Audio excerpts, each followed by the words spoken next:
Previously on When the Music Stops. It's not the real world, it's just a fantasy.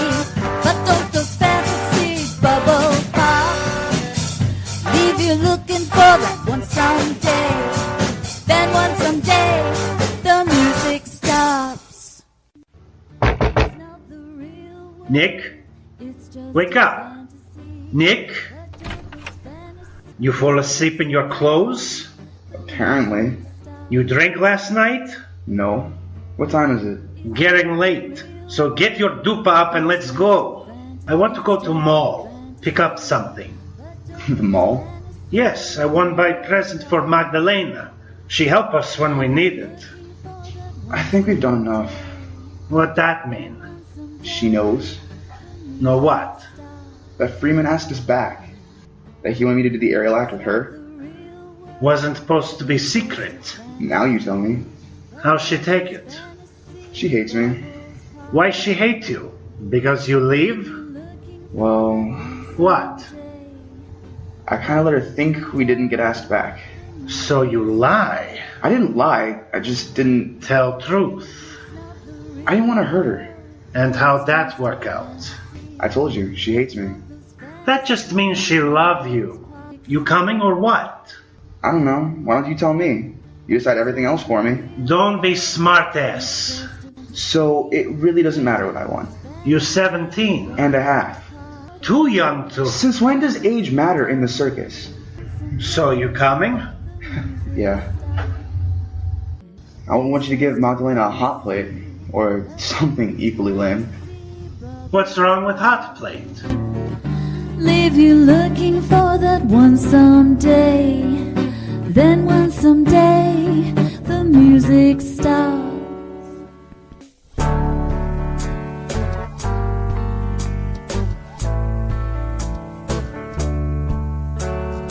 Christoph, Nick, Mr. Freeman wants to see you after the show, so don't go nowhere. We're not going anywhere. Did you hear I'm retiring at the end of the season? Mr. Freeman mentioned. You okay? I thought you'd be here forever. I'm not feeling so good. Ariella wants me to quit before I drop dead. Are you too ornery to die? yeah. Oh, you should take the job, Christoph. Why? You think I want to drop dead? See you later, Dad. I'm gonna go find Magdalena.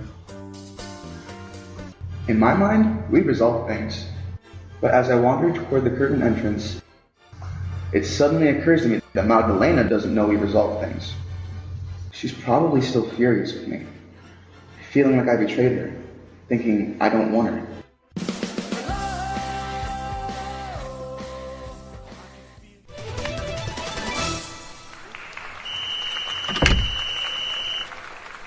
Get changed for wheel. We're switching to blue ones. Why? Is Freeman's here? Maybe. What you doing? Writing a song. Or maybe I should write a song about circus.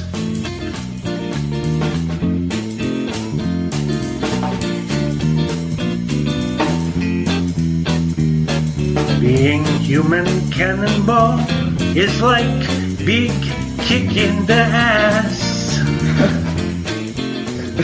Keep your day job, Dad.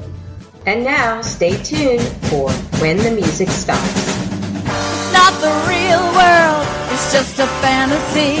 But don't those fantasy bubbles pop? Leave you looking for that one someday. Then one someday, the music stops.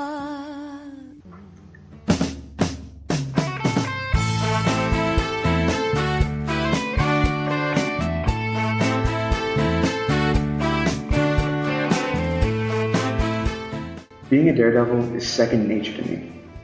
The fire that ignites, not brought on by the spotlight or applause, but really just a part of who I am. But today, I feel an adrenaline rush like none that I've experienced. Not even the first time I performed in front of an audience. I'm not just happy to be in my element, I'm excited about performing, entertaining the audience, making them happy. I recall how Mom used to embark on every performance as if it were a new experience. Look at the performers' faces, Nick. The ones who've been here a long time. They've lost their spark. It's just a job to them now. They've forgotten how special it is to be performing in front of all these people. How come you never forgot, Mom? Every day I pick one single person out of the audience to perform to.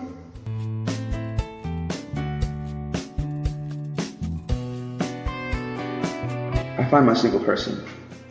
A blonde lady in a yellow t-shirt, digging into a tub of popcorn.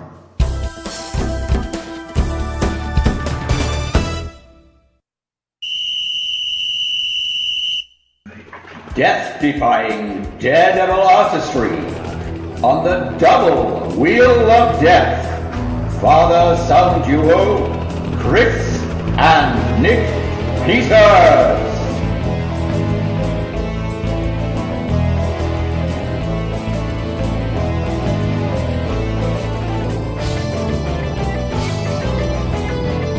Mr. Freeman Americanized our last name for the act when we started doing the duo.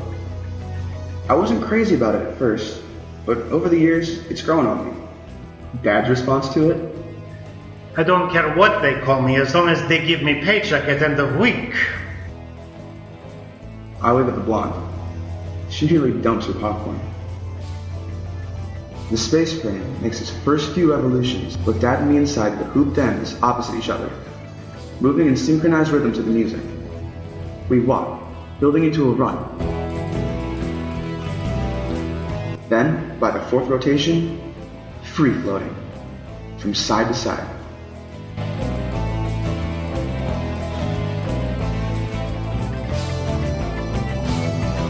On the sixth, we bound weightlessly into front somersaults.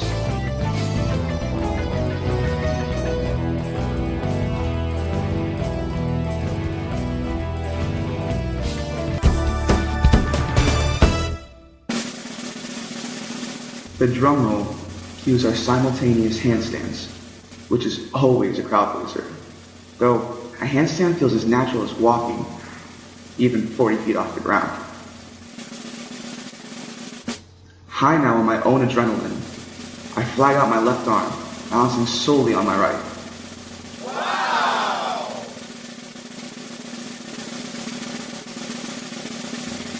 I hold the single-arm handstand for 2 seconds before wobbling slightly. I fall. Catching myself on the rim of the wheel, I hang there for a moment, keeping the audience on the edges of the seats. Finally, I pull myself up to safety, then take my bow. I steal a glance over at my father, who clutches his chest, stumbling like he's in cardiac arrest. But his animated, feigned heart attack is far too slapstick to generate anything but laughter from the audience. I'm going to miss this so much. I glance back at Popcorn Lady, who's clapping so hard she dumps popcorn on a bald-headed guy in front of her. Mom would be so proud. By our finale, I feel indestructible, wondering if Dad's experiencing the same sensation. He has to be. The overall energy is too powerful. Somehow today, the spotlight seems brighter, the music more dynamic, louder, faster, definitely faster.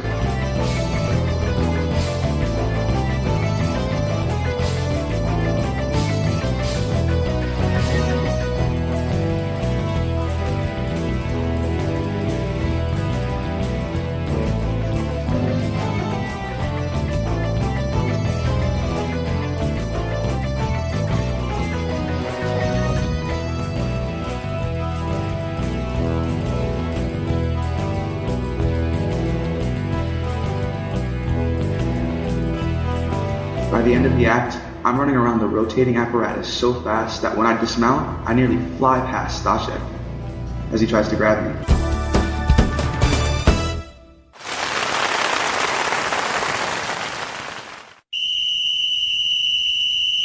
Strength, balance, and agility on the highway. As Dad and I exit the arena, he seems as fired up as I am. Wow, the audience sure love us today.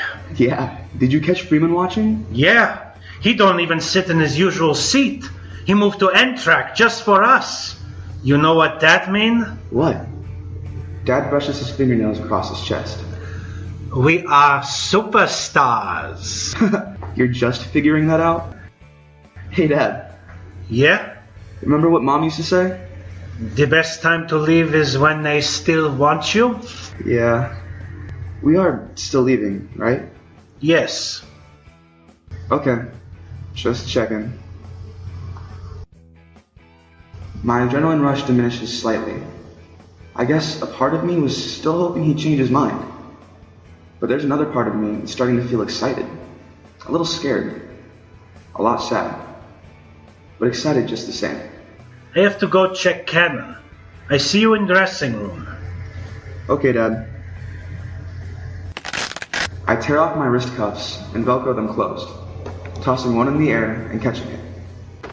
Then tossing the other. I'm in a great mood. But it just dawns on me that I didn't see Magdalena watching from anywhere. She usually watches my wrist cuff hits me in the head, bouncing onto the floor. I bend down to pick it up, glancing around to make sure that no one saw. That's when I spot Alexis Dimitri behind 16 wagon.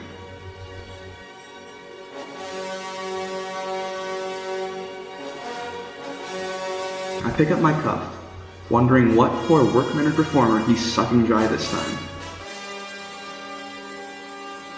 When Alexis smiles that smarmy smile he always gives the girls, I conclude that rather than a shakedown or a drug deal, he's just making out with one of the showgirls. I wonder which. And then I realize I don't care. He cocks his head, moving closer to the wagon. Part of him and most of whichever showgirl he's making out with this time concealed behind the wagon. Hi, Nikki. Silviana appears out of nowhere, catching me off guard. Hey, Silviana. Embarrassed that I jumped? I hope she didn't notice. Sorry, Nikki. I didn't mean to scare you. Oh, no, you didn't. Hey, have you seen Magdalena? Haven't you? She usually watches your act. No. Is she mad at me or something? You mean because you lied to her? Yeah. She's just sad you are leaving. I am too. Why don't you stay? I wish I could, but I can't. Oh, why not? She said Mr. Freeman wants you to stay. It's complicated. Is your dad making you leave? Something like that. Yeah, my parents make me do things too, but... What? Do you not want to be with my sister anymore? No, I mean, yes, of course I want to be with her. Then why don't you tell her that? Yeah, I will. Good. Hey, if you see her, will you tell her I'm looking for her? You and me both. My father sent me to find her. Oh, well, if I see her first, I'll let her know. Okay. Bye, Nikki. I smile, suspecting she still has a crush on me, but not creeped out about it anymore. She's become like a little sister to me, and I think I'll miss her almost as much as I'll miss Magdalena. Silly? Yes, Nikki? Put in a good word for me, will ya? Always, Nikki. I hope she stops being sad. I don't like when she cries. Me neither. Bye. Bye. She spots her best friend, Carolina Sanchez, coming out of her dressing room. Carolina! Espérame! She runs off to catch up with her.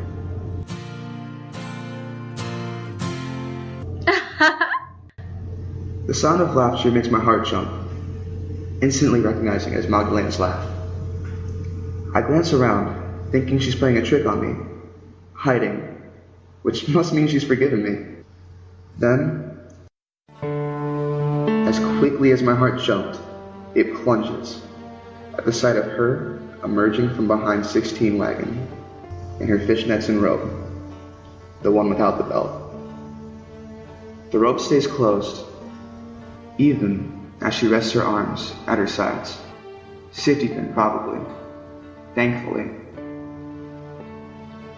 I try to reassure myself that I'd only assumed Alexis was making out behind 16 wagon. simply because that's what he usually does with the showgirls. Lena! I hear desperation in my voice that I don't recognize or care for. I force a smile as she turns. She doesn't return the gesture. My heart sinks deeper. Magdalena! I spot Mr. Gavachevi impatiently standing in front of the Bulgarian men's dressing room. Magdalena can't stop to talk to me now. I get that. I smile to let her know that and start to tell her I'll see her after the show. But the momentary glare she delivers renders me speechless.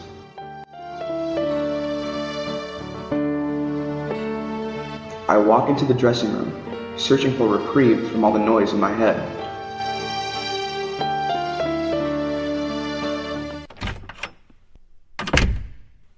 Why Miss Speck? It's just a stupid production number. I hate those things. Yeah, you and everyone else. But it's part of our contract. What's the difference? We're leaving, aren't we? You bipolar or something? Minute ago you were happy. Now you're lower than circus midget with no legs. I nearly crack a smile. Something happen? I saw that creep Alexis with. I blink, trying to shut off the instant replay of the two of them together. I don't know if it matters that I didn't actually see them kissing. The image in my mind is real enough. Sickening enough. Who you see him with? Magdalena's name sticks in my throat. I shake my head, standing. It's not important. How your song coming? It's not. I amble toward the door. Nick? What? Where are you going? Just outside, to get some air. It's freezing out. I shrug, hoping the cold air will clear my head. Or numb me. Something. He grabs my jacket from the back of the chair, tossing it to me. Take your time. Thanks. Just don't miss finale. Rozumíš? I refrain from rolling my eyes as I open the door. He knows I understand. He just wants to make sure I understand. Yes, Dad. I'll be back in time for finale.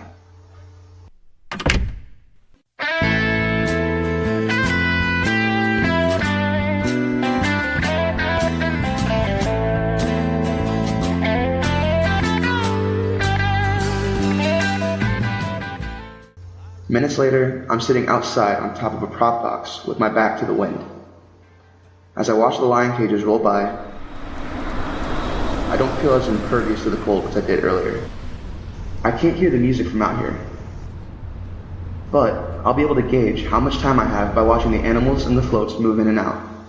Depending on how well the lions cooperate, the aerial act should be starting in just over 6 minutes. I haven't missed watching the Messina duo since Magdalena started performing with Dad. But I don't work as a spotter unless Stochik is out, which is practically never. Dad prefers it that way. He thinks I make Magdalena nervous, though she's never admitted that to me. I've told myself that I'm not going to watch the aerial act today. But as it gets closer, I realize that I'm just fooling myself.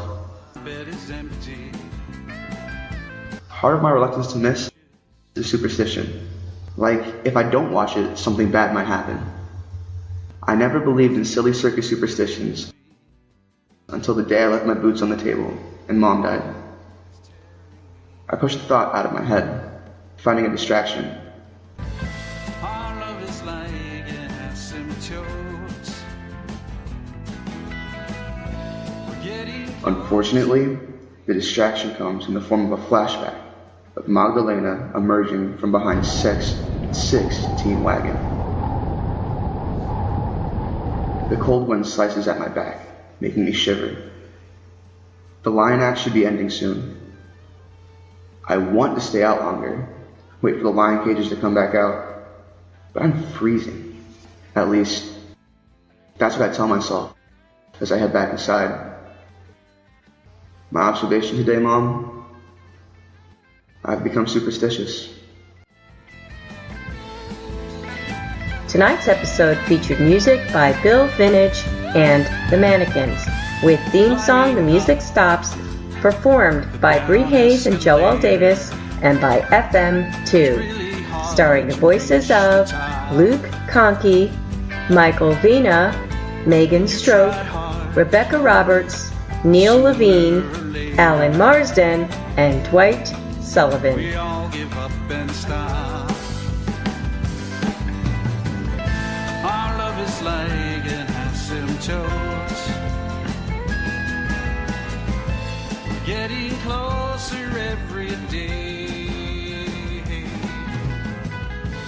like an asymptote, though we're closer, today's the same as yesterday. Next on When the Music Not the Stops. real world, it's just a fantasy.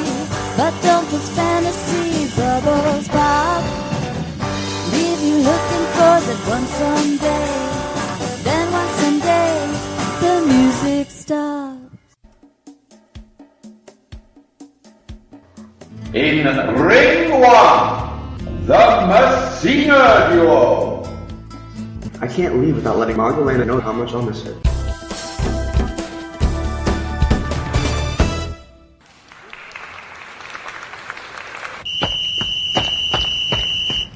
Lena, hey, What, Nikki? why are you ignoring me? I have things to do. Like what? Make out with Alexis behind 16 wagon like some desperate showgirl? Ow! What the? Sorry, it came out before I could stop it. It's okay, I'm not mad, I just... You're not mad. How generous of you, Nikki. Lena, please, don't do this. What do you want from me, Nikki? I... Suddenly, at a loss for words, I kissed her. For several mind-blowing seconds. All is right with the... Ow! Stop that! No, you stop, Nikki. Lena, No, Nikki. Lena. No, Nikki. Tune in next week at WKDW 97.5 FM, Real Community Radio in Northport, Florida, or www.kdwradio.com for the next episode of When the Music Stops. It's not the real world, it's just a fantasy. But don't those fantasy bubbles pop? Leave you looking for that one someday.